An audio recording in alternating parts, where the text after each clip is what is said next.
We are live. Michael Serpent. Matthew Dong. How are we? I'm very well, mate. How are you? I'm good. It's been a long time coming, this podcast. It has, but it's absolute pleasure to be here with you. And for all those listeners out there, they are going to be in for an absolute treat because we're going to be talking some absolute pure linguistic gold. Oh yes, absolutely. What have we just been up to? What have we just been up to? Well, we smashed out a couple of large slices of lasagna, but that's beside the point, Mr. Dom. We just witnessed an incredible Brownlow medal count. The 2009 AFL, 2019 actually, let's go 10 years forward. 2019 AFL yeah. Brownlow medal count. It was fantastic. Some of the fashions are a little bit questionable and some of the players' preferred partners was also a little bit questionable, but I think overall we had the best and the fairest player, out and out superstar, Nathan Fyfe. Congrats to Nate Fyfe. Ooh, what a player. He's came a long way since he started. Before we get started, we're naming the podcast The Serpent and the Dom. That's correct. Yeah. No connotations whatsoever, they're just derivatives from our names. Bit of a tongue-in-cheek. It is a little bit, but you have to be. Yeah, a bit of fun with it, you know. Fun name. But Rainbow Serpent Festival is a very, very fun festival to go to, and I see myself as a pretty fun person to be around. So you could say that the Rainbow Serpent Festival is ever present when I'm in company of others. Well, it's great. Do you think that Fyfe is a... That was a strange segue. It was. Yeah, got a little bit sidetracked. But what do you think of Nat Fyfe? Is he worthy of the Brownlow? Look, to be honest with you, I didn't see a lot of Fremantle games this season. Yeah, neither did I. I don't know if they were all on Fox Footy or whether they just kind of had different scheduling changes. But he, as a skipper, he seems like he's really on top of the responsibility of, leading those 22 men out. And he just seems like a really down-to-earth guy, understands his players, and gets the footy, hunts the footy. He's ferocious, and not only that, but he's a beautiful player to watch, not just because of the beautiful locks of hair, but he's an aerialist specialist. Oh yeah. And best mark for a midfielder? Absolutely.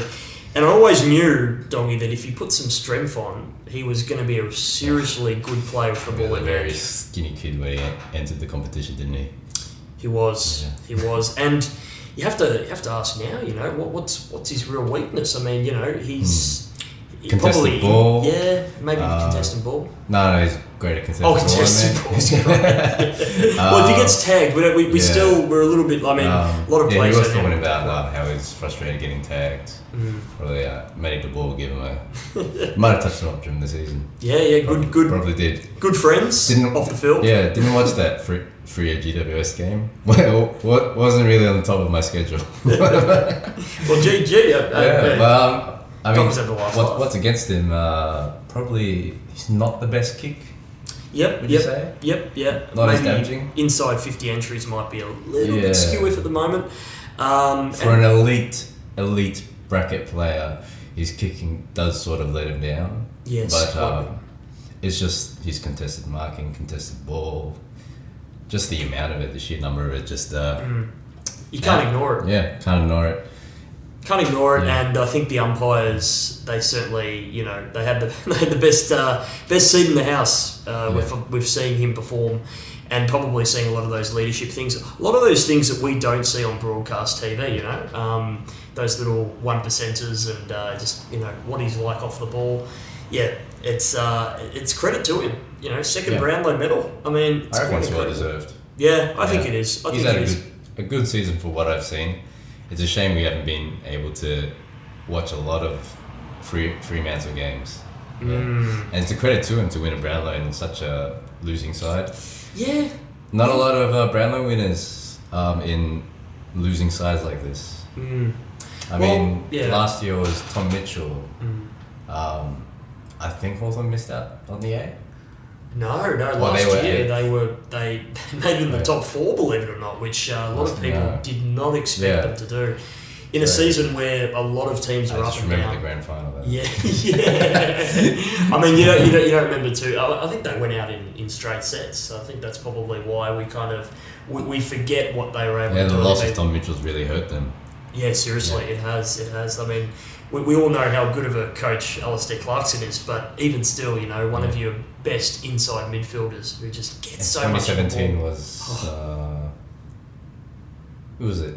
2017 might have been Dangerfield, I think. Oh, probably Dangerfield, and that's also in a good side. Yeah.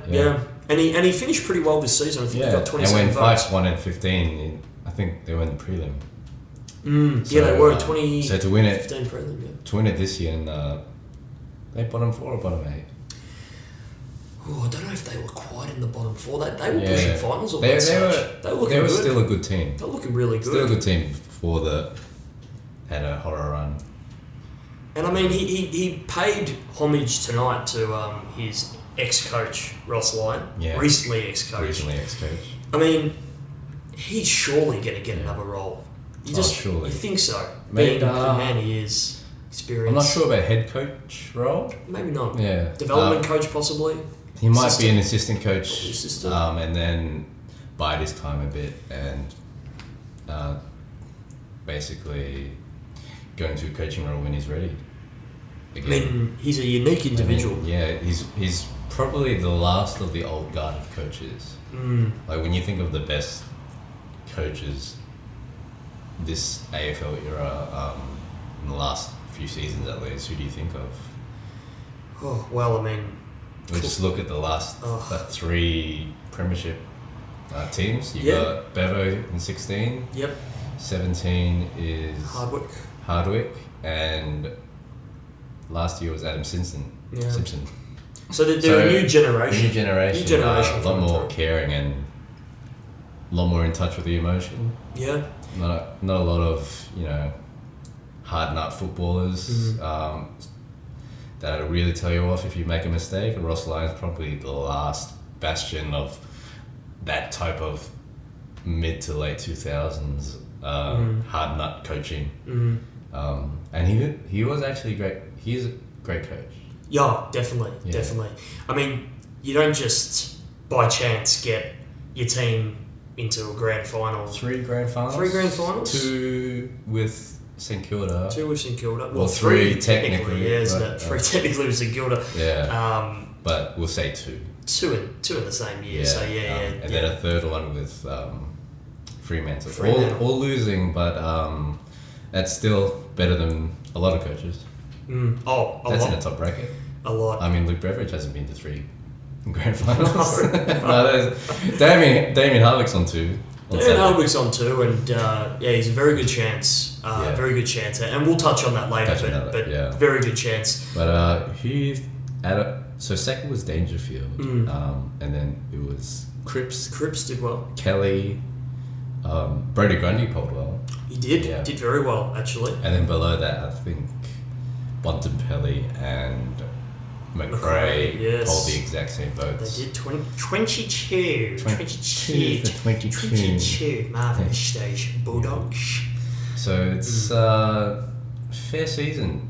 It was quite even until the last 3 or 4 rounds, which is totally different to what we've seen previous years. I think last year Tom Mitchell was the out and out runner since. No, absolutely. Yeah, I think Paddy Cripps started really well. Yep. We thought he was a good chance about halfway through the polls. Do you think Paddy Cripps is as good as they say he is? Absolutely.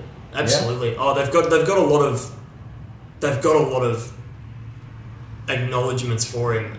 He's done a lot from. I still argue. Would you say that he is better than the likes of Fife, Dangerfield? Because I thought you were about to say Koutafidis for a second. Now just cool your jets there, Matthew. Cool your jets there. The legendary Koutafidis, was it 1999 final series? Look, until Paddy Cripps can own his own food chain. The only... It's not happening. We're not sponsored by Souvlaki Hut. No. But we could be sponsored by Souvlaki Hut.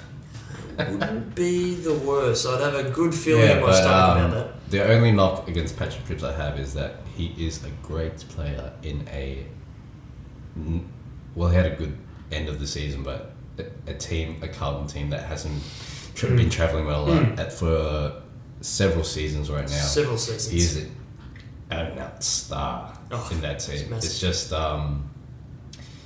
is he the type of player, he only stands out because he's the only, I'm not taking away anything he's done, but is he a true standout because he is the only midfielder in that group that can possibly carry a team? Like, he's A+ grade, no doubt.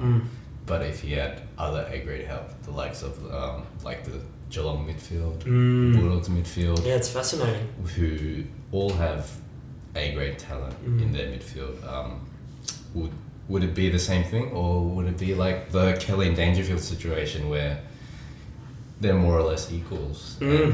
Patrick Cripps is only revered as so great because he's the only midfielder there. Like, who's the next best midfielder?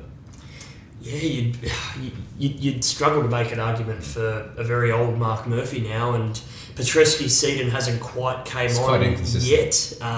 He had a good game against the Dogs. Yeah, yes, he did. You have a very good memory.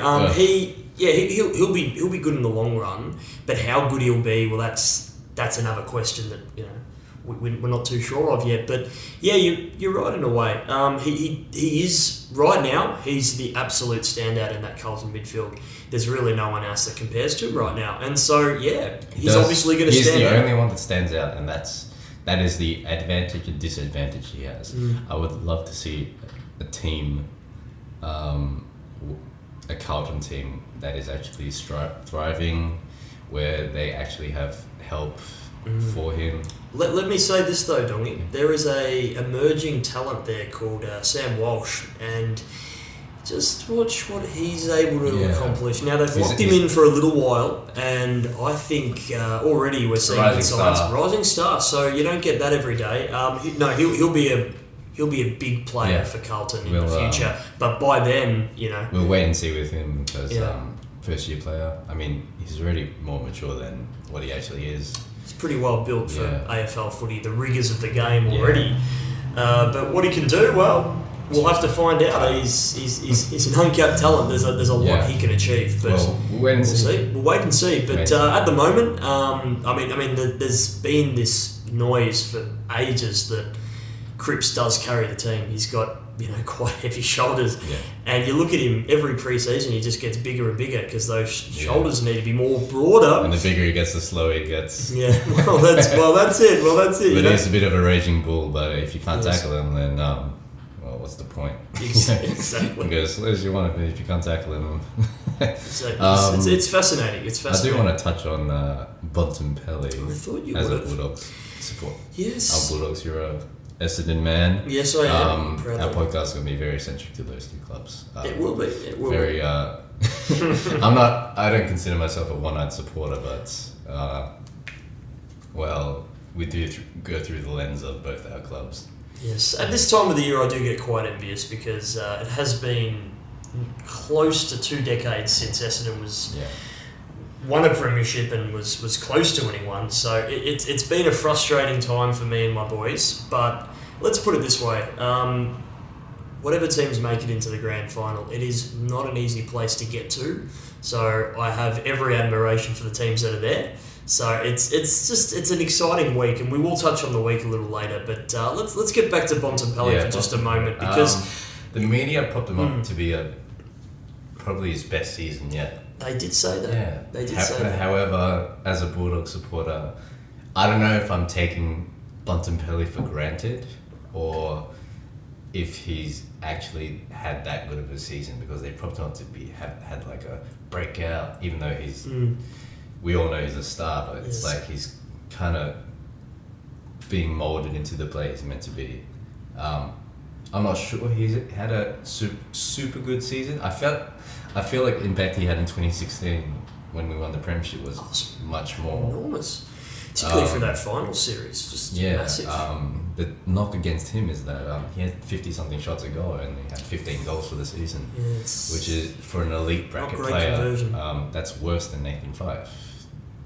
Yeah. Yes, not great conversion. Yeah. Not great conversion at all. So that's arguably, if he even kicked 10 more of his 13 or 15 goals, maybe had a couple more votes. Couple more wins, even. Dogs have lost a lot of close games. I still look at games they should have won. I mean, how old is Bond? Is he 25? 23. Okay, so he's still very young. I still think we haven't seen the best of him. I still think that's the thing. Right? He's not at his prime. I don't think we've seen the best of Bontempelli. And that's the thing. I think that is a knock against him as well, because we've seen him carve a game up, but I want him to look at the other opposition and say that this is his game and he's going to own it. I want him to be the player. And at times he has been the player, but only in glimpses. I'd argue only in glimpses. I agree. I'm not taking away from Bontempelli. I'm just saying how it looks like. Yeah, no, I completely agree with you. I mean, probably the games you've seen of us, it kind of does feel like that, doesn't it? It does. And I was going to touch on your elimination final exit.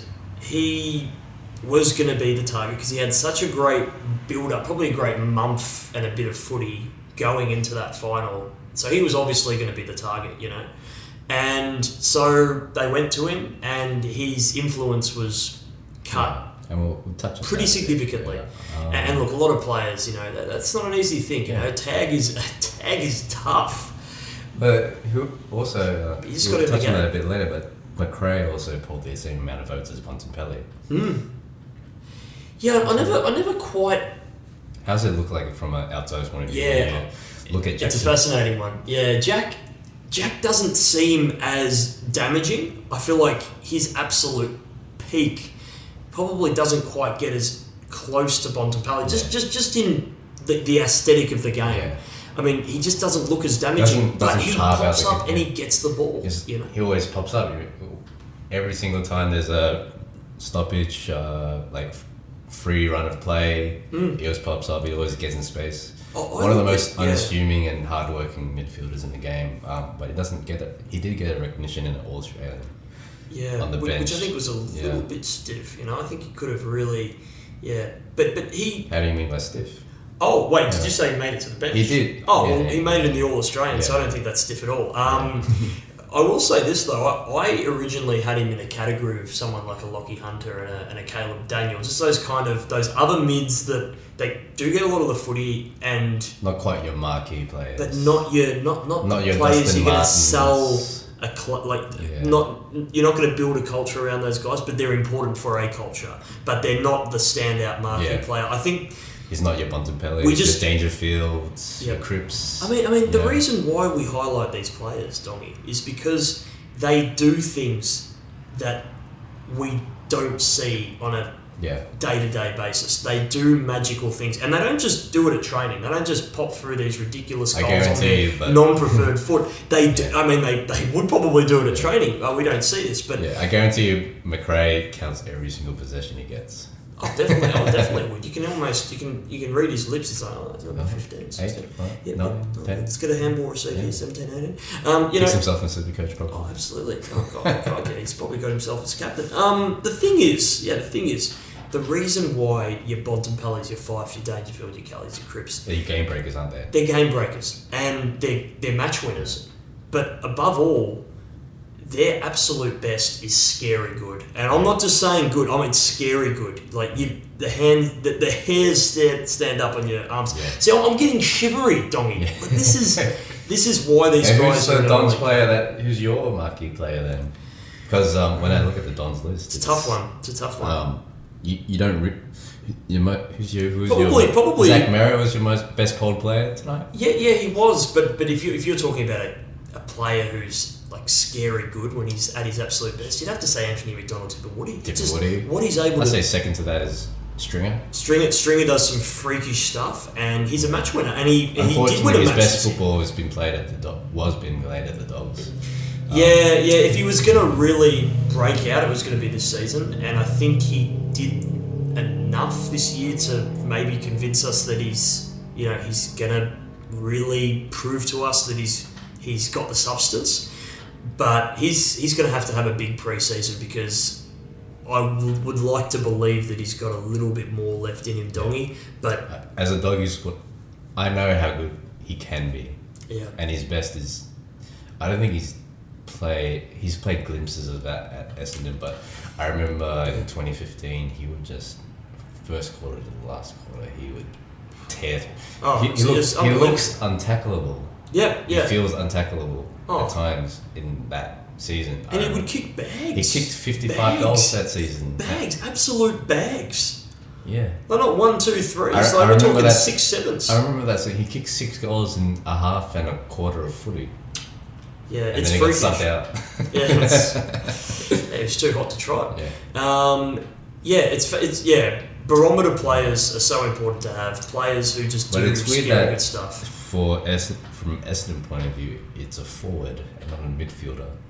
Yeah, well, I think that's what we're missing, Dongy. It might be the missing piece of the puzzle. Yeah. Like, don't get me wrong, Dylan Shield, great player. But these midfielders don't grow on trees. No, they don't. No, they don't. No, you're right. Yeah.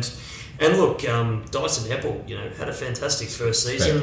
Came really out of nowhere and just really owned it. I mean, he was still a high draft pick, but not the highest of that season, and still had a big impact, and now he's the captain. So, fantastic player, but yeah, X factor / scary good. I think that is something you're looking that's at still missing. So the bracket that I think on Brownlow that you want to break into is it was Bontempelli. I have it down here. Bontempelli, Fife, Dangerfield, Kelly, Cripps, and Lockie Neal. Was it?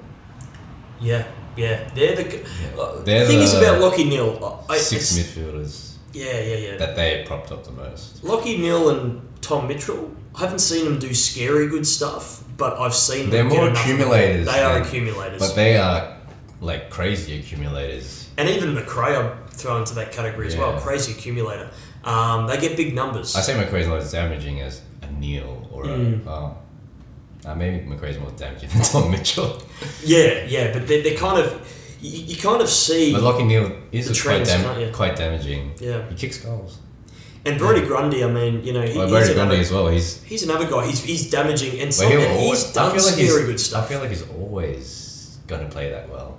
You know what I mean? He's exceptional. I knew when he started he was going to be good. I wish more clubs went for him. I think seriously. Yeah, now as a footballer, I think he is more of a consistent player than an X Factor player. Yeah. 100%. Not that I'm taking away any of his X Factor ability. It's just that he is so athletic for a ruckman that you're always going to get him. So I think when you're playing Collingwood or, God forbid, some South Australian team, but we'll talk about that in the trade. That's another story. Hello, pop it. You're always going to be playing like Collingwood's always going to have the first turn when it comes to the ruck. Oh, definitely. Yeah. And that's the X factor that they will always have.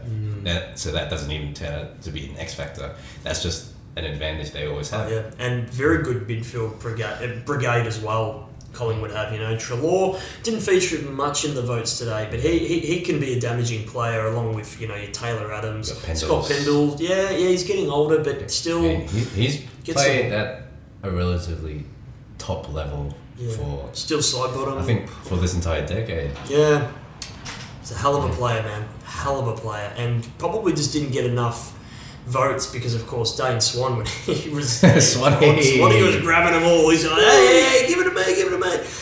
So it's fascinating. It really is. But yeah, I think we're looking at categories. I think bracket. We're looking at brackets. I think that's top 7. Yeah, that I mentioned before. So scary good. Bontempelli, Fife, Dangerfield, Kelly, Cripps, Neal, and Grundy are kind of the top tier of players. Yep. Your market players for the AFL. Your market players. Your Mr. Footballs. Exactly.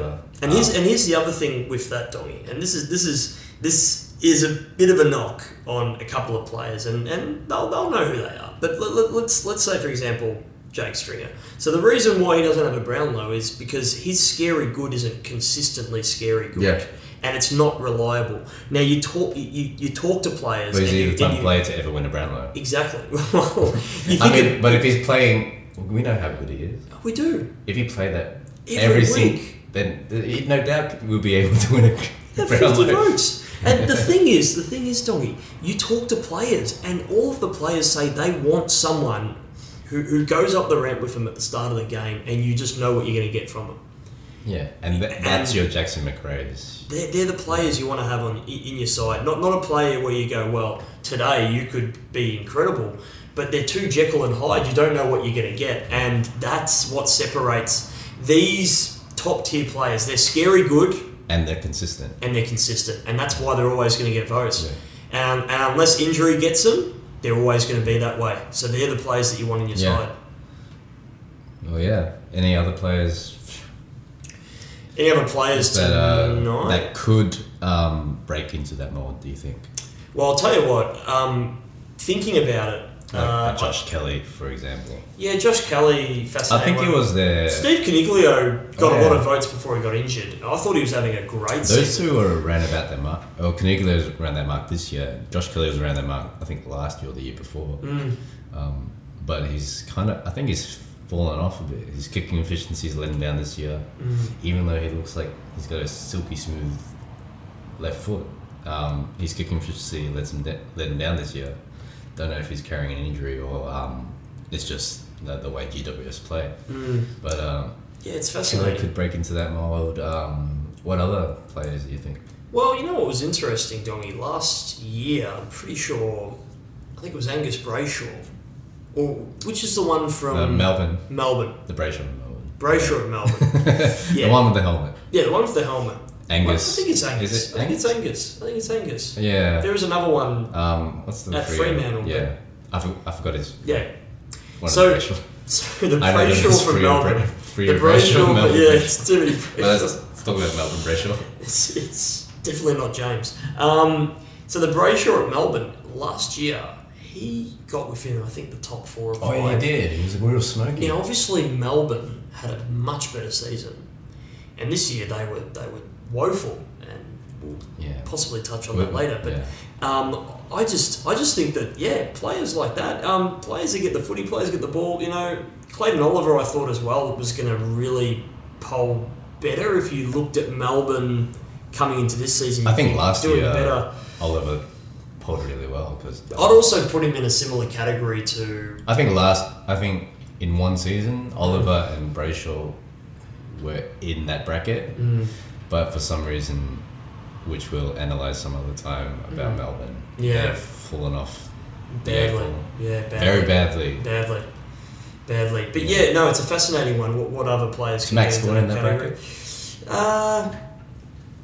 I don't think so. I think obviously him and Grundy, incredible players, but I just think Max Gawn, particularly with his goal kicking, that's a concern for me. Particularly set shots, hasn't done well with those. He gave away a lot of, and look, I don't know if this is to do with new adjudication of rules or just certain bias, but he gave away a lot of free kicks this season and seemed very frustrated. I don't know if it was the new 666 rule. I don't know whether it was just his negating and certain ruck interpretations. Umpiring's another topic that's and he didn't get many votes tonight. A bit touchy. He didn't get many votes tonight. He was actually on the Brownlow predictor. He was expected to get within the 20s, and that didn't happen. So it's fascinating. But I wouldn't put him into the same category as Brody, because I just think Brody's just a little bit more mobile, a little bit harder around the contest. He gets his own ball. When you think of more of an athlete, I don't think Max Gawn even comes to mind when you think an athlete. He seems like a bit of an oddball beast. Seems like a guy you'd find on Smith Street with wearing green checkered pants and I don't know, having a turmeric latte. Seems like one of those guys. But hey, bloody good guy. Wouldn't spot him as an AFL footballer on the street, would you? No. I mean, I saw him at the cricket once with a beer in his hand. I mean, that was pre-season, so it's absolutely no problems. But he seems like a really nice guy. But is he in the elite anymore? I don't think he is. Last season, he probably was. That was his best season by far. But this season certainly didn't live up to it. Is he in the same category? I think Grundy's went to another level. So he's probably left him in the dust for that best ruckman spot. Yeah. And I mean, the All-Australian reflects that. I don't think two ruckmen can break into that bracket. No. Either. No. Yeah. But still a very good season from Gordy. Yeah. You look at the numbers, he still did very well. But yeah, as damaging, that's another question. Grundy, you'd expect Grundy to have a better, more consistent performance. I agree. You'd expect Grundy to have more like 40 plus hit-outs with 20 possession games. 100%. Max Gorn, who's still capable, but less likely. Not as reliable on foot as Grundy is. Not as athletic, but still a very good player. Taking nothing away from him. And it's just that Grundy's a better player as of now. Absolutely. And for you, was there any players that you think can definitely push that elite category? I'm just thinking around to the teams. What about Dunkley? Josh Dunkley. You see, the Bulldog midfield is very strange because now that it seems he was that a forward. Was a or forward. A winger. Was he a wing or forward? Forward. He was forward. Defensive forward. Defensive forward. Yeah, when the coach knows you can't kick, so you just put your forward and shut down their player. But Grimes of the world. Yeah. Yes. But arguably now the Bulldogs have 3 A grade, at least 1 A plus grade in Marcus Bontempelli and 2 A graders in Jackson McRae and Josh Dunkley. I didn't count up the polls, but the Doggies potentially might have polled the most votes out of all the clubs besides Geelong. Yep, that I can believe that. Yeah, because I can believe that. Bontempelli, McRae had the same votes, and Josh Dunkley wasn't too far behind. He didn't play the first 6 or 7 rounds as a midfielder. After that, absolutely dominated. Crazy. And after that, he wasn't too, as I said, not too far away. The Geelong with the Dangerfield and Kelly, Selwood's probably past taking Brownlow votes off of other midfielders, but Dangerfield, Kelly, Dangerfield was second and Kelly was fourth, I believe. So those two, but they were about 5 votes in front of Bontempelli and McRae. It's just having Dunkley. I feel like he's a more consistent player, at least on the contested side. So it leaves the likes of Bontempelli and McRae, our wingers as well, which include the likes of Daniel Lockie Hunter to go to work. And I do believe he is an A-grade talent, but I'm not sure he's in that bracket. Needs to be more damaging on foot. I think so. But it is a scary proposition when you go against the Dogs. Like, who do you shut down? Absolutely. I mean, I think all 3 of them can interchange their roles. Yeah, I think there's great potential there. To be honest, shut one down, the other 2 will flourish. That's it. I mean, you've got a lot of unless you got 3 tags in the team. Three Matty balls running around. It might be an option in the future. Who knows? If you're not getting much of the ball yourself, tagging's come back in the last month or so. Yeah, it's I think a lot of Speaking teams. of the last month. Speaking of the last month, the finals. Final series. Ideally, we wanted to start this podcast before the final started, but complications arrived and. Yes, no. It's been a good final series. Hasn't been a great final series. Yeah, I want to rate this final series as one of the best. But probably the last best good one that we've had was probably 2016. I mean, not just because we're a little bit one-eyed. Yeah. But the hype was real. Last year's grand final was great, but the games before that were.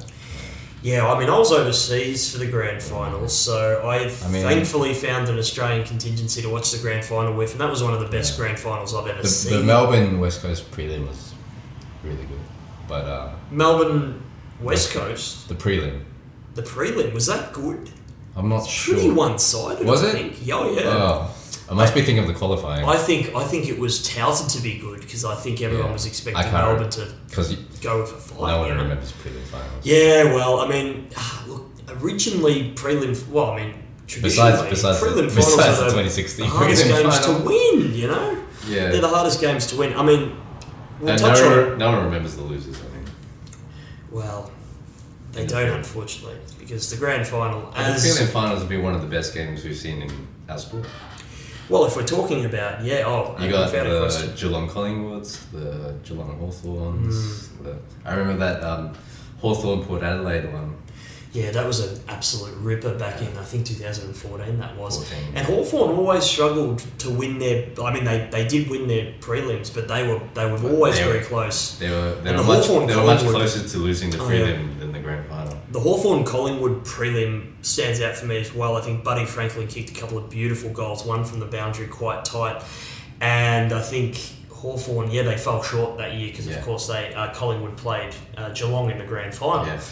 And I think Geelong had a pretty easy prelim win, possibly against West Coast. But the Hawthorn-Collingwood game was incredible. Yeah, North Melbourne made it a few times in a row. Later on in the 2010s. 2016, that final series, what?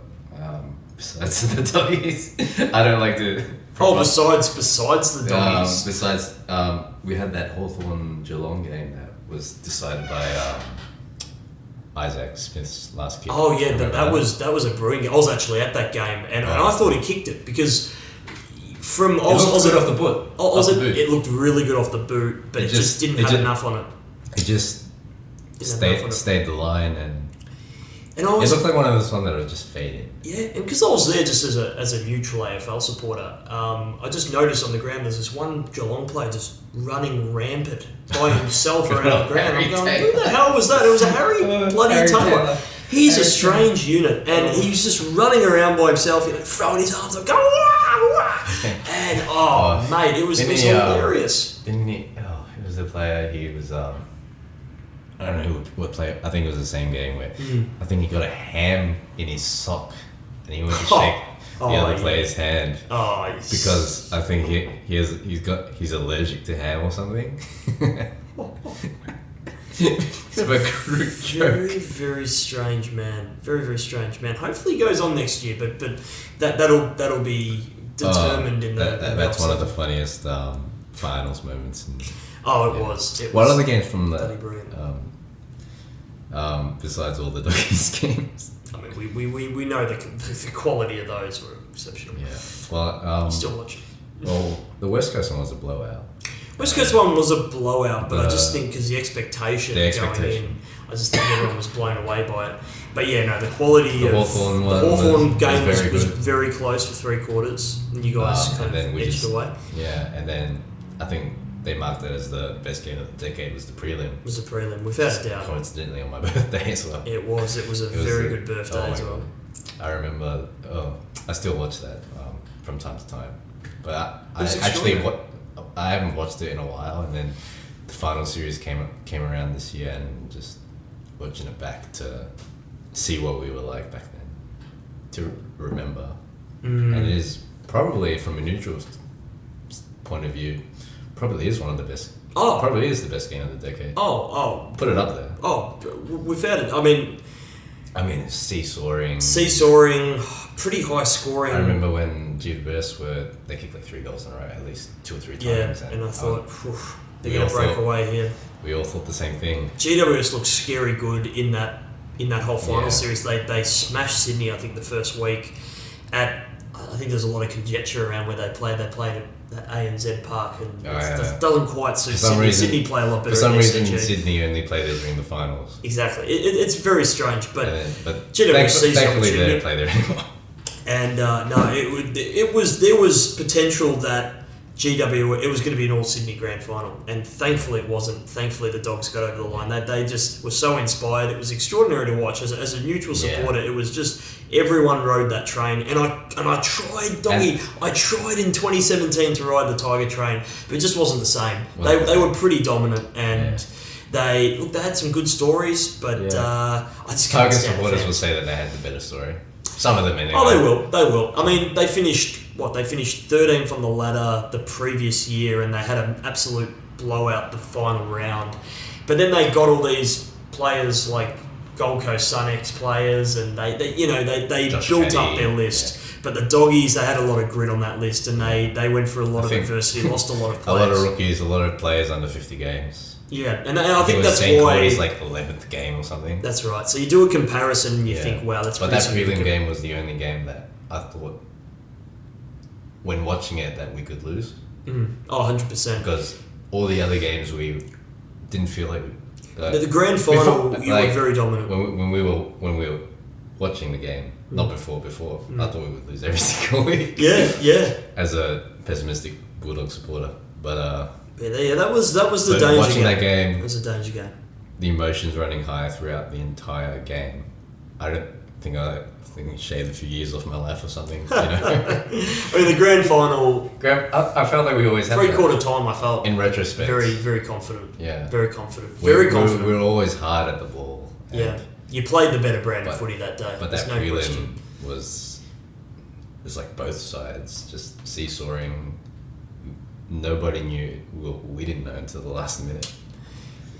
Prelim final week is awesome, but grand final week is something else. It's brilliant, and it's so captivating that now Melbourne have actually given us a day off for the grand final parade. So the numbers are obviously going to be massive because there's so many Richmond supporters. They breed here. And I mean, we've been the last couple of years. Obviously, I was away last year overseas, but the previous year we went to the Richmond. The Corner Hotel. Yeah, we did. Yeah, we did. We went to the heartland of Richmond, which in retrospect was a bit of a dangerous idea, but we wanted to get the full experience, and it was fantastic. They got around it. So there's going to be a big crowds this week at the grand final parade. Definitely know it. GWS are a good story. You got to say they're a good story. Let's backtrack a bit, I think. We'll take a few... because we wanted to do this podcast before the final started, so I just want to have our thoughts on what the finals were like, because both our teams made it before the final series. Okay. Yeah, so I'll start. Cool. So before the final series, the Dogs were red hot in form. Oh yeah, they were. Yeah. They were the team to beat. And then I just remember all the emotions from 2016. Coming back. I'm just like, oh. And where were you on the ladder? 7th again. Yeah. So there you go. And there's a lot of parallels. There's a bit of can lightning strike twice about it. Because from seeing it happen once, I was like, maybe we can do it again. And this team's a lot different to the one that won 16. Yeah, very different. Arguably even younger. Younger. Yeah, no, I think younger. But the Doggies have had a very topsy-turvy season, which does worry me going into the finals. That is also due to a young team, I would argue. That's what happens, yeah. That's what happens. That's what happens. It was a very good effort to make it from... We had like 3 or 4 wins in the first half of the season before the bye, and then we were like bottom 4. Arguably lost to one of the worst teams in the competition. Yeah. But at that stage, the team that you did lose to were playing a lot better than what a lot of people gave them credit for in the Gold Coast. So, you had your moments, early where things were testy. We were playing very good football, but weren't getting it on the scoreboard. That's right. That's right. And we got that right in the second half. But, you did. Before the finals, it felt great in the build-up, and then the bye week happened, and then the more and more I sat on that bye week, I was like, something doesn't feel right. It almost feels too good to be true that everyone's propping up the Dogs to beat the Giants, because we beat the Giants a few weeks ago. Yeah, you smashed them 60 points. I mean, and 10 goals. I'm like, it was something feels wrong. The day before, I was like having a panic attack. You weren't feeling good about something felt awfully wrong. It's like the stars weren't aligned. It's like I feel a disturbance in the force. And lo and behold, that game came over. And I think if I were to ask myself in my heart of hearts, I'd say I knew we lost in the first 5 minutes of that game. Would you agree? Were you watching that game? First 5 minutes of the game. Well, you kicked the first goal very quickly, so there wasn't a lot of time to judge what you were doing. But it wasn't until the first 5 minutes. But look, I'll be honest with you. The Doggies because they were harder than us. That was the difference. They were much harder, and it was surprisingly hard. I'm not talking about just a little bit. This was a smashing. We had like 2 inside 50s in the first quarter. This is what they didn't do in the 2016 prelim, and it's what they did do in the qualifying final of that same year. They were harder than Sydney, and they really bet up Sydney. They bullied them.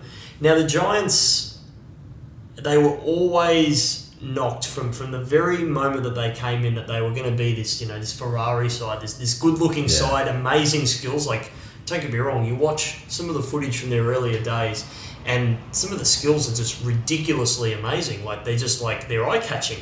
But the hardness was always questioned. And that's why they got, people like, your Phil Davises in, these harder players that Callum Ward's one of the biggest combatants in the competition. When he's out there, he is a cult leader. And that's the thing. They needed hardness in order to create their brand around it. And Josh Kelly's, the Kevin Sheedy is your all-time coach. He's one of the hardest guys you'll ever meet. An old-timer and just an out-and-out legend. So the Giants, what they did was they went back to what they were good at in 2016, where they bet up the Swans. And I look at that as a they really were very good... hard. They were at the source. They were a very good contested side then. Very good contested side, but just bullying the opposition. Really hard tackles. That's what they got back to this year. Sticking it in. And that's what they did against the Doggies. To the Doggies' detriment, they just...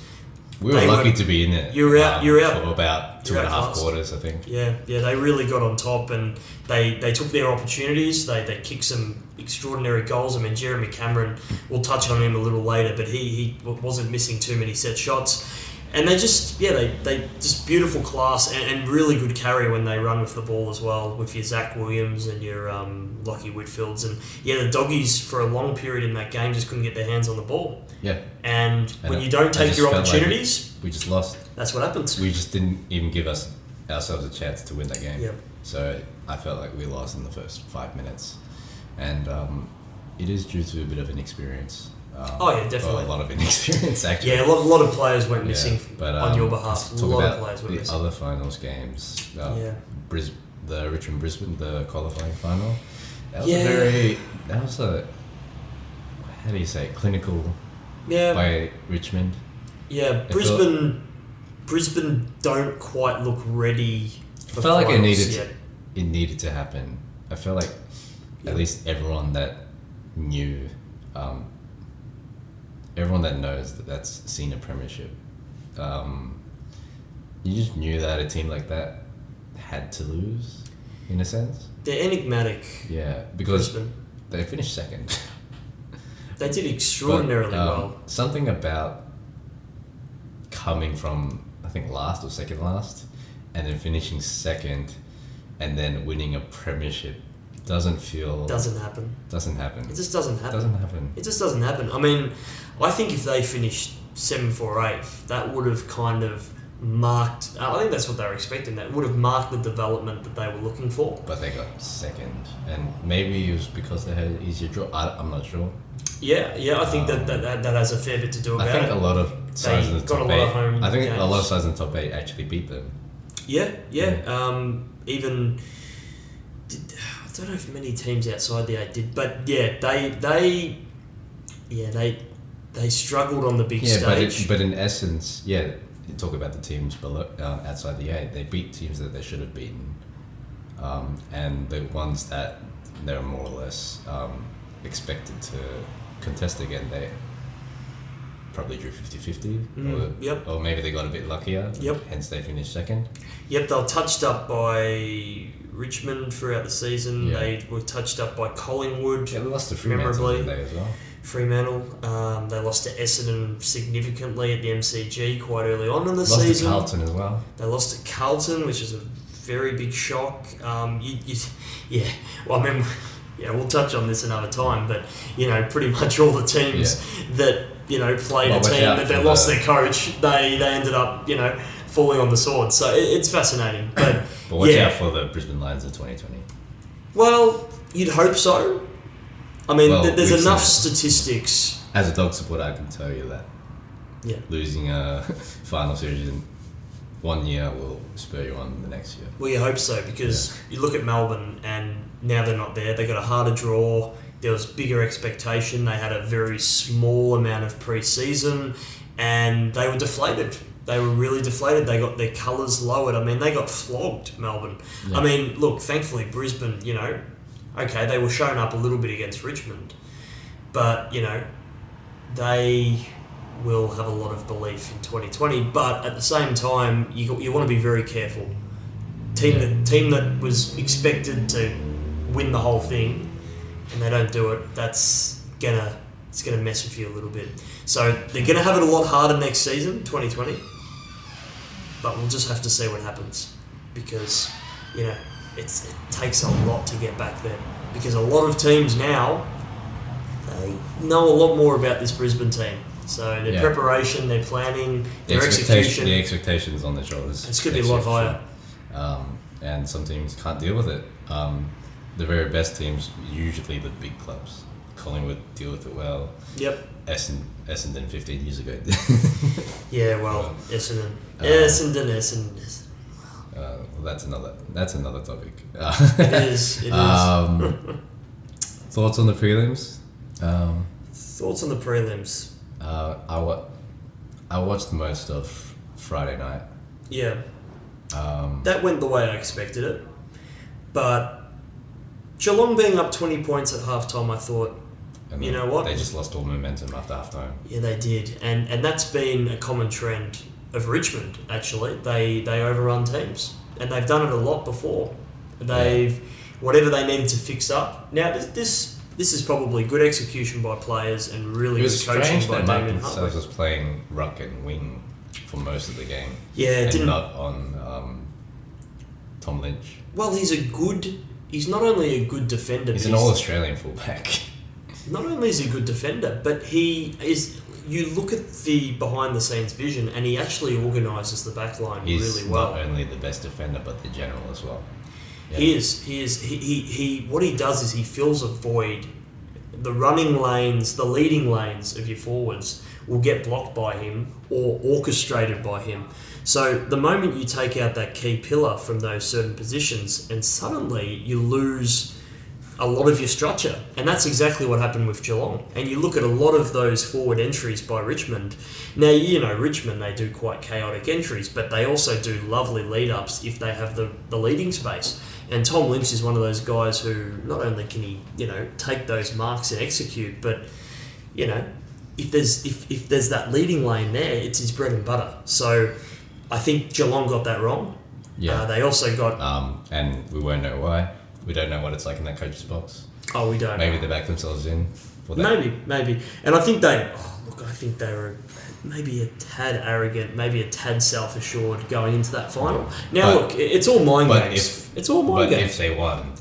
we'd be sitting here saying, well, that was a masterstroke. He knew all along that was going to happen. Yeah, look, Geelong choked. So it's... Geelong choked. Yeah, so they choked. They were out-coached. Out-coached as well. They were out-coached, yeah. End of the day, better team won. Better team won. They deserved it. Definitely wasn't like a line ball game. No, it wasn't. No, they had their chances. They similar to the Collingwood qualifying, they just missed opportunities. Missed set shot goals, inside 50 entries were shallow. That just arrested the momentum. Stop. They're coach killers, and they're momentum killers as well. So yeah, Geelong. We talk about it a lot, but you still got to give them a tick because it's a big effort to make it to a prelim. They went out in straight sets last year, Geelong. So this is a massive improvement. And honestly, midway through the season, Dongy, I think we're up at the good old Yarra Valley, and we're in some spas, and we're just watching Geelong play, on the AFL Live app, and we're going, gee, they look brilliant. Was that the right trip? That was the right trip. Yeah. That was the right trip. Very, very good spas up there, my friend. Yeah, and in that game, the Dogs played very well. They did play very well. But they lost. The scoreline was about 30-point loss. It's about a 30-point loss. No, Geelong were irresistible. It didn't feel like a 30-point loss. That was the thing. We were with them until the last 4 minutes where they kicked like 3 or 4 goals in a row. That's right. In junk time. Look, Geelong were irresistible for a big part of this year, particularly the early part. They're young players that they played through the VFL, that they didn't give senior games early, like your Gray and Mayers and your Atkins, these kind of players, O'Connors, who didn't play a lot of senior footy. They bring them in and they're ready-made and they're ready to go. So I think Geelong's recruiting system, Geelong's footy system, it stacks up, and they continue to find players. They just need to get it right. They just for September need to win these moments. Arguably, if the finals were in June, they probably would have gone all the way. Oh, definitely. And you look at where Richmond's list was at that particular time of the season. Oh, they were terrible. But Lynch had a pre-season within the season proper and did exceptionally well, and now he's peaking. Started his pre-season round 1. He did, and now he's peaking. So they got that right. It's a scary prospect. It's a very scary prospect, and Richmond have got all their players back, so they are going to be the favourites for a reason. Yeah, besides from Rance, they're going to be favourites for the reason. But yeah, Geelong, you look at them. Did they peak too early? Did they choke in finals? Look. They probably messed up the Collingwood game. They really should have won that. And I think they were just bitter all week because they didn't get that final in Geelong. But that was never going to happen, particularly with Collingwood, who have 80,000 plus members. They're never going to get that game at Cardinia. That's never going to happen. No. Maybe if Fremantle were back there again, they might have. But maybe if they're playing GWS. Maybe GWS, but that's not the way it happened. But no, Geelong. But to win finals, you're going to win at the G. That's right. So might as well play there, right? And Geelong, when they were dominant and was nearly winning every game of the season, they weren't complaining. If you're good enough on the day, then you're good enough to play at the G.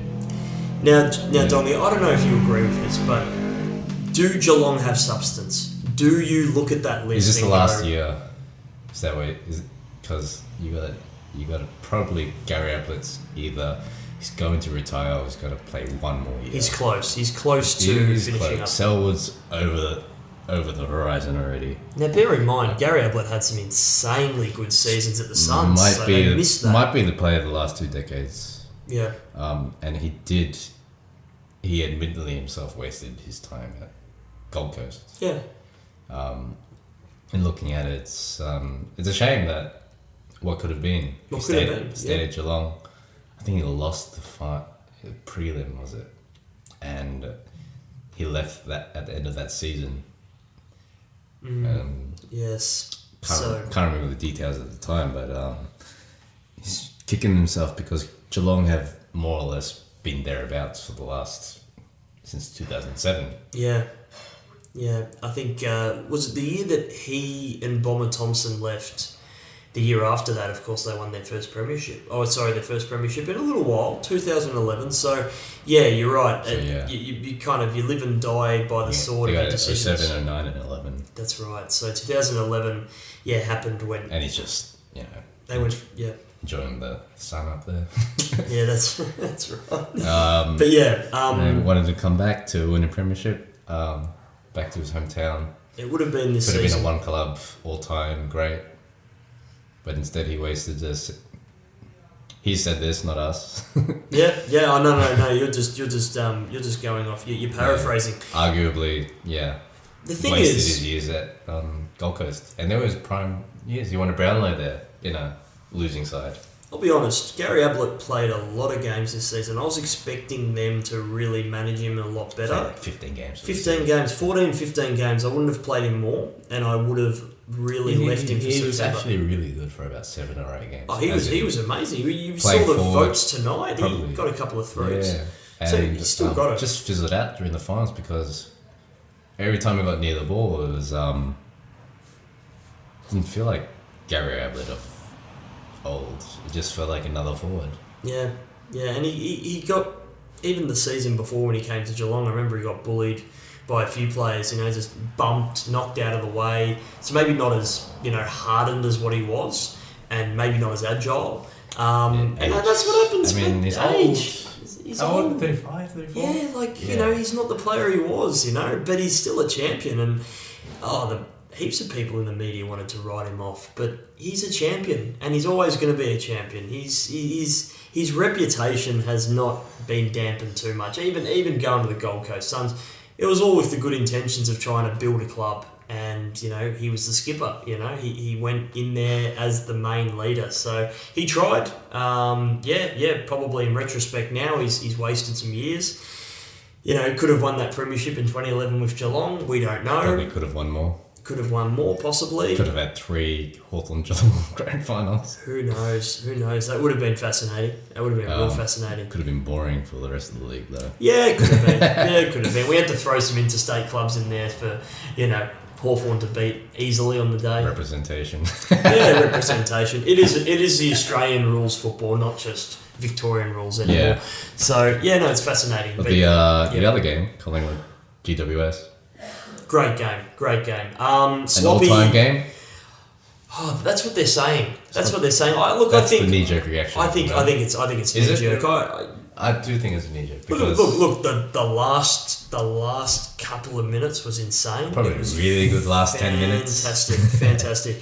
And look, despite all the controversy, the worst thing that could have happened, and I'm serious about this, worst thing that could have happened was there could have been a free kick given away within those last couple of seconds in those stoppages. That would have been the worst thing for the game. That would have been terrible. If a player just ducked in or did something like that and then they just said, yep, bang, set shot, whatever. That would have been... Everything will focus on that 5 seconds of play rather than the entire, say, 10 minutes or a quarter.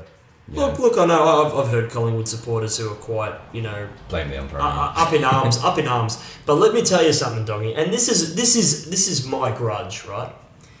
I sat and watched the entire Anzac Day match, and it was painful. And there were so many free kicks that were missed, and I would say to a big extent it probably cost Essendon a good chance at winning that game. It certainly isn't the be-all and end-all, but it was a frustrating end. And everyone says, why did the Essendon supporters boo Scott Pendlebury? They weren't booing Scott Pendlebury. They were booing the umpiring. And they just managed to continue to boo when he got up there as well, because they were still pissed off. Because it was raw. Recipient of the free kick. Yeah. And so he was made out to be a scapegoat. Which is all in the theatre of football. And that's right. And look, on such a significant day, I know it was a bad look, but at the same time, it was a worse look to see those kind of umpiring decisions not paid. Now, look, I understand it's a massive atmosphere, it's a big crowd, but those decisions, they were wrong. They were wrong decisions. I was even watching some ABC Insight show the other day, and you could see the umpires saying, no, that was an incorrect decision. So look, karma, I believe in it. Maybe Collingwood got a bit of a taste of their own medicine on one of the biggest stages in AFL. Now look, as an Essendon supporter, I was licking my lips and going, how good is this? This is so great. You're just thinking back to Anzac Day, you're just like, that's the first thing that came to mind, Doggy. I'm like, oh wow, okay, so touch ball, ball ricocheted off an arm and was counted as a behind. Yeah, I thought... Arguably, if Collingwood were good enough, they would have been harder at the ball, more efficient with the ball. Well, they missed their opportunity. They wouldn't have missed their opportunities. They wouldn't have been in that position, being 32 points down with about 11 or 10 minutes to go. GWS controlled the game. There's no two ways about it. If Collingwood were good enough, they wouldn't have been in that position, which is what I believe in every football game. Oh, they left their run way too long. If you're blaming the umpiring, you're just blaming minute decisions. That's right. And it's exactly the same as Anzac Day in a way. It's fun to get into the theatre of blaming the umpire. Oh, God, yeah. It's all in good jest. It is. But, Collingwood did not play well enough in that game, and they were bullied by the Giants. The Giants came out at three-quarter time and they really put the heat on Collingwood, and they got up by 32 points in the very early stages of the final quarter. So that Jeremy Cameron goal was actually GWS's last goal. But guess what? By then, it was pretty insignificant, and we thought... the game was over. Yeah, so did I. So good on Collingwood to getting out there. Yeah. But it would have been if they were going to do that... comeback. It would have been one of the greatest comebacks of all time. And part of me would be torn in thinking that Collingwood would be making the grand final at the expense of GWS. Because as a Bulldog supporter, there is a rivalry between the clubs, and I have nothing against GWS. I just like to play into the rivalry. Yeah, absolutely. So great for them. They've been harder than every. They've been better than every team so far that they've played, and harder. But oh god, Toby Green has a premiership medal by the end of Saturday. Pretty sour taste in the mouth. Yeah, sour taste in the mouth, obviously. But I love Toby Green. Brings to the game much a theatre that needs to be there. Yeah, I think he needs to pull in his head a little bit more. He does. Look, I like players who play. I like on the him, edge. but I like to not like him. It's good. Yeah. No. And then there's that love-hate. But at the end of the day, his skills are elite, and he's a really awesome player to watch. So you want that in the game. But at the same time, he needs to be a little bit more disciplined. Yeah. But here's the thing, Dongy, and I've been thinking about this a little bit. This is the grand final right now. This is the grand final, okay? GWS are a hard team, right? They're a notably hard team. Now, they were bullied against Richmond in that, prelim final. Now, how much of that plays in? I don't think a lot of it would play in, but in all those players' minds, they're not going to forget about that game. Now, this could be Shane Mumford's last game, Dongy. Now, I would love to see GWS get up and win, but I almost feel like sending an email to them within their preparations right now and say to them, you got to be hard in this grand final, and if you're hard for 4 quarters and you can maintain that, you're going to win. I believe Richmond is a good enough side to handle the expectation. Oh, definitely. Which is the mark between a losing prelim side or a losing final side to a side in the grand final. The expectation of being able to win, being able to expel the biff of GWS, would you say? Definitely we're going to see some biff out there on Saturday. I've just seen in grand finals where a certain team or a certain individual brings, a hardened edge. I mean, it stands out to me in some certain situations. It's Dan Hanbury, for example. I just remember Jared Roughhead just poleaxing him at the start of that 2014 grand final. And then I remember the Bulldog players did very similar thing in the other grand final, and it completely limited his capabilities in those grand finals. It just took the air out of his socks. And you do that to one of the opposition's best players. You do that to a Dustin Martin. And the great player will be able to play through that. You would think so. But on a big stage and, you get that deflating feeling and things start not going your way. You can either go in your hole, which is what a lot of people will do. Yeah. A lot of players will do, but the best players, you would hope in those situations, you'd want them make to it their own, and stand up. So I think, GWS, they better be careful because they might test the tenacity of Richmond and they might see what they're really made of. But I think GWS could really expose them if they are very meticulous about how they go about it. Because this hardened edge, it's worked in this final series. It has worked, but the fact is they've been able to maintain it, which I didn't think they'd be able to do. I thought, okay, after the Doggies game, they brought that heat, but then afterwards, I thought maybe it's a hard thing to maintain, right? I felt like it was just a rivalry thing, but they've kept it. They've kept it. They've maintained it. Maintained it, which is which I respect that, because so do I. If they just suddenly fell away, I'd be like, felt like we got done hard by a team that sniped us. But at the end of the day, I know they were the better team. And I feel like Richmond GWS, that there could be like an underlying kind of rivalry brewing here. There's a few. It just I get a little feeling there's I don't think there's only Jacob Townsend that I can think of that went from GWS to Richmond. There's also that prelim Yeah, there's a prelim. Last year with GWS, a lot. 17 actually. Yeah, GWS 17. lost against Richmond. There was another game where I think Shy Bolton got denied a goal, and then I think the ball went flying to the other end where Cameron kicked an amazing goal. I remember this game. So there's maybe a little bit there in the rivalry, but I think back to someone like Adam Treloar who said something like, I went to Collingwood for the better list. Exactly, over Richmond. But he was from GWS. So I think that would have left a little sting for GWS as well. Now, look, are we in a little triangle now of that? I don't know. You can look in... But this is what I love about Grand Final week, Donny. All these little narratives. It's sliding doors moment. Sliding doors. Stevie Johnson, look at him. He's injured. He's not going to get up for the 2011 Grand Final. Playing on one whole leg. Week, you're waiting for it. And this year it's like, Stephen Caniglio, do you play him? He hasn't played since round 15, 16. Toby Green, do you Is he going to step up? Is he going to step up? Is he going to be flat? Is he going to, what's his attitude going to be? Is he going to gouge someone's eyeballs out again? Is he going to play on the edge again? It's a grand final. You got to bear it all. Shane Mumford, it could be his final game. Is he just going to absolutely polarise someone? By the way. Oh, incredible. You wouldn't read about it. It's extraordinary. It's just like, what the hell, you're back? And like he never left. There he was knocking people out in, most frees against in the... Yeah, reserve games. Most frees against in the AFL this season. But that's something else. Won a premiership. What's for your guys Sydney, feeling in the game though?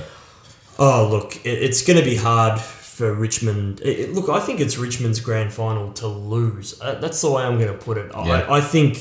I think they've got every skill to win. You just look at how good they are. They might go neck and neck with a team for 3 quarters, but they just find a way to break away, and it's been their bread and butter for a long period of time.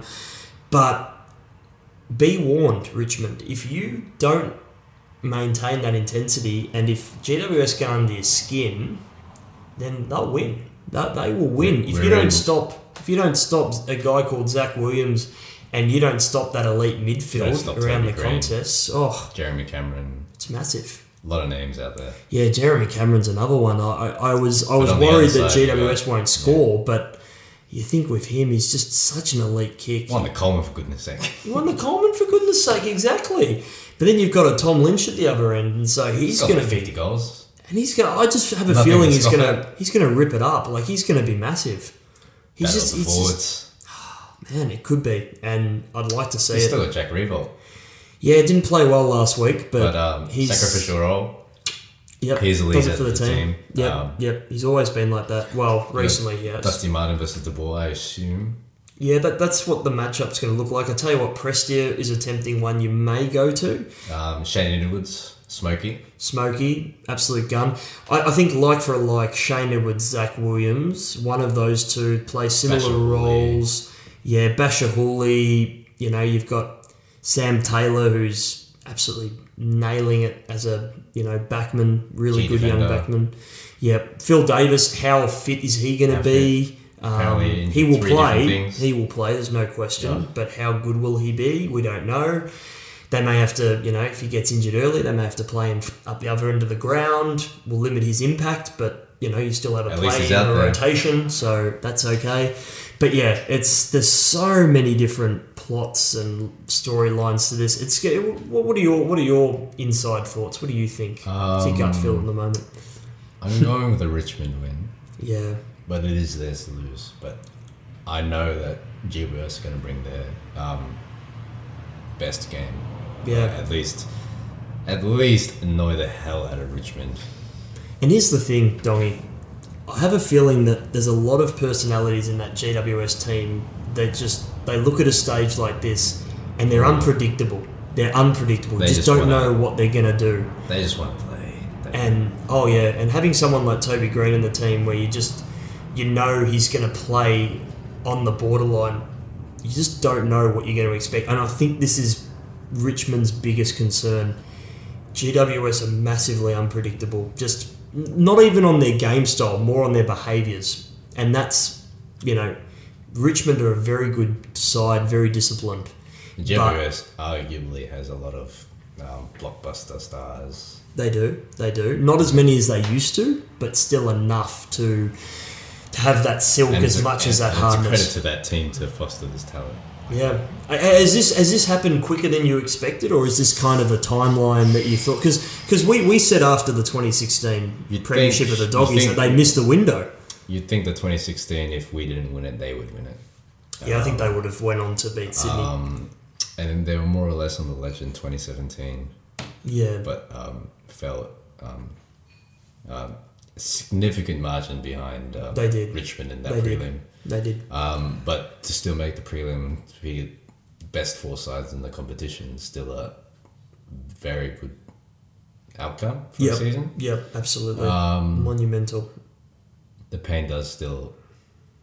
You're never happy about a prelim loss, but the silver lining is that at least you got there. Yeah. Oh, it's in my mind, it's a massive rest tick. of the 14 teams that... It's not a Steve Bradbury to a prelim. You have to really scrap it. You have to really fight. You don't magically win a prelim. No. It's just not like that. And the thing is as well, GWS were absolutely chock-a-block full of talent. And everyone thought, this is really scary. These Giants, they're going to create a dynasty for a long time. Like, we're talking 4 or 5 years of just pure dominance. Potentially, we've got about 5 different dynasties. About 5. Through my one-eyed Bulldogs lens, being one of them. And you're not taking off those glasses, Dongy. Nah.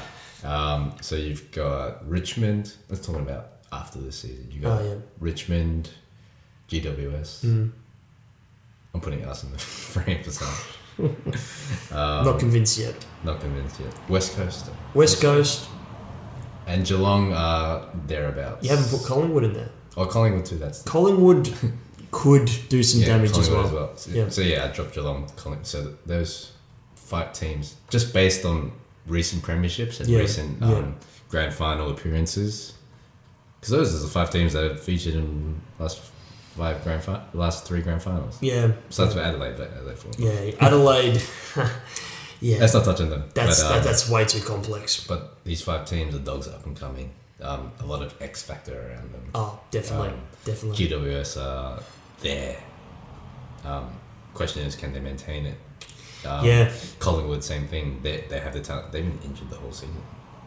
Goodness sakes. Imagine if they get their fully fit lineup. Now, Doggy, I could be wrong, but this year, GWS... Okay, there were conversations about Steve Coniglio. He was going to be the next Giant to leave, right?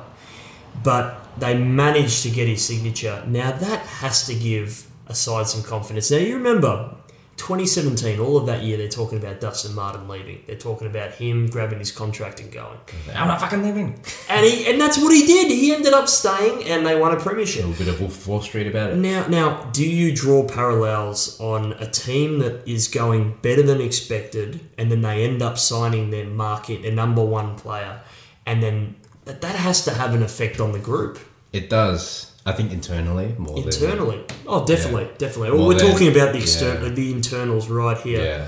About what that brings. In terms of, if you're looking at a 1-to-1 situation with Dustin Martin, I think Martin's a more significant player than Coniglio is. Oh, yeah, definitely. Yeah. I think GWS's team, 1-to-1 team, is a lot more even.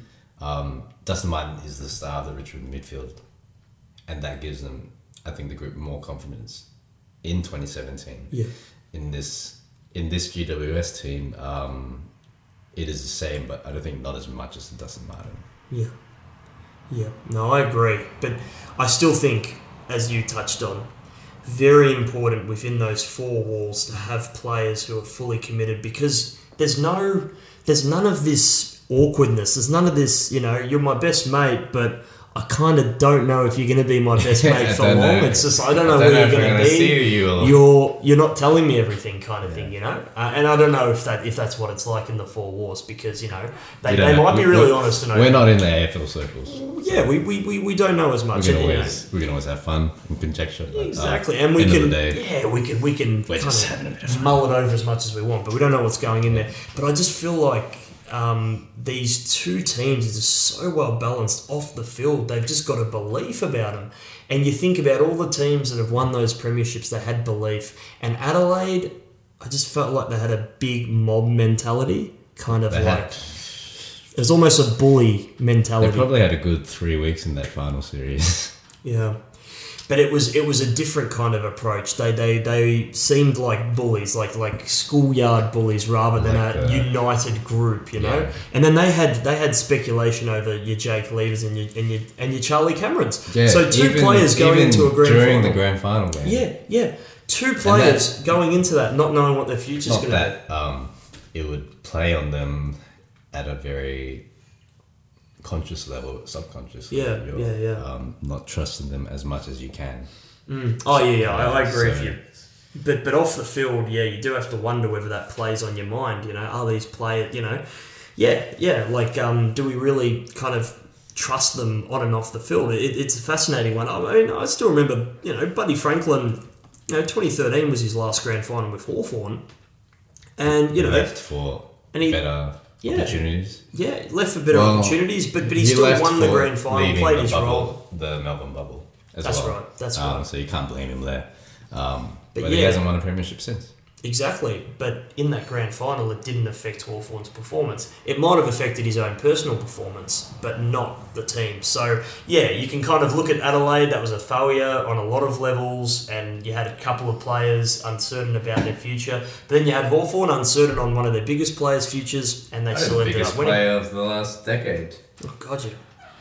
It's massive. So, yeah, both teams seem really balanced off the field. Not concerned about that at all. It's just whether GWS can maintain that hardness, and it's whether Richmond can maintain their slick game style, and whether they can block out GWS's under-the-skin kind of tactics. Yeah. Because it's worked. It's worked for them so far, but Richmond have to stay resilient. Otherwise... GWS are going to get under their skin and they're going to be a real threat. So that's the way I see it. Look, it's unlikely that GWS will win, but if they do, they'll get under the skin of Richmond and it's going to be irritating for them all day. They're a wonderful spectacle to watch. And they're going to lap up the boos. And I'll tell you what, GWS, they better not be scared about the boos. There's going to be a lot more scared. Richmond support. I guarantee you that. They know they're the underdogs. And I think that is such a great advantage going into a grand final. I love the fact that they're out of favour and that they've got a player who's going to get booed every time he gets close to that ball. I mean, that is a great atmosphere to be a part of. Yeah. That everyone's against you. But you know what? They win, how much better will that be? Yeah. It's going to be 10 times better. The silent MCG. Yeah. I even think if Richmond win in a close one, they'll probably feel for some part that they were defeated. In a way, it'll be a weird feeling if it's a close game and Richmond win, but they were beaten hard off the ball all day. It'll be a weird feeling if they win, and that happens. You got a summer to think it over. Yeah, exactly. To enjoy the fact that you've won a premiership, but it's just got so many narratives and so many different possibilities. I'm excited to see how it unfolds. All right. Well. Final word in? Richmond or GWS? Oh, gee. We've done about an hour. So. We've done about an hour. I'm going to say GWS are going to be 2019 premiers. Well, I'll say Richmond, as I said before. But, look, anyway. I love the underdogs, and I'm just hoping. I don't disagree. I'm going on a limb here, and it'd be. Either way, I'm looking forward to the result. At this moment, despite Richmond being favourites, it's a toss of the coin. Right now, as we sit, it's a toss of the coin. Yeah. It's exciting, man. It's going to be great. Different grand final. It's a different grand final to what we've had before. I'm really excited for it. I think it's going to be great. It's as much as we would have liked the spectacle having a really big Victorian presence. I think bring on the interstaters. Bring it on. Yeah. Let's see what happens. All right. We were going to talk about the Dogs and the Dons, but we'll save that for another week. Oh, look, I'm happy not to talk about the Dons. We got a lot of work to do. We're going to have to talk about it soon, but we'll leave you there. This has been The Serpent and the Dong. It's been an absolute pleasure. A podcast produced by Ninetail Studios. Best in the business. Best in the business. Doggy, it's been an absolute pleasure. Yeah. We're going to be covering a lot of great topics on this podcast. It's going to be very, very exciting times ahead. So I encourage everyone out there to have a listen to all the other podcasts and just enjoy the spectacle of finals. Yeah. Even if you're not a footy supporter, really get around what Melbourne does as a city at this time of the year. It's quite special and it's quite unique. Greatest weeks. It's probably my favourite week of the year. Oh, 100%. 100%. Just enjoy the spectacle. And above all, don't take it too seriously. It's just a game at the end of the day. Reputations are made. It's going to be exciting. I'm very excited for it, Donny. Yeah. It's going to be great. Well, we'll see you next week. See you next week. Thank you for joining us.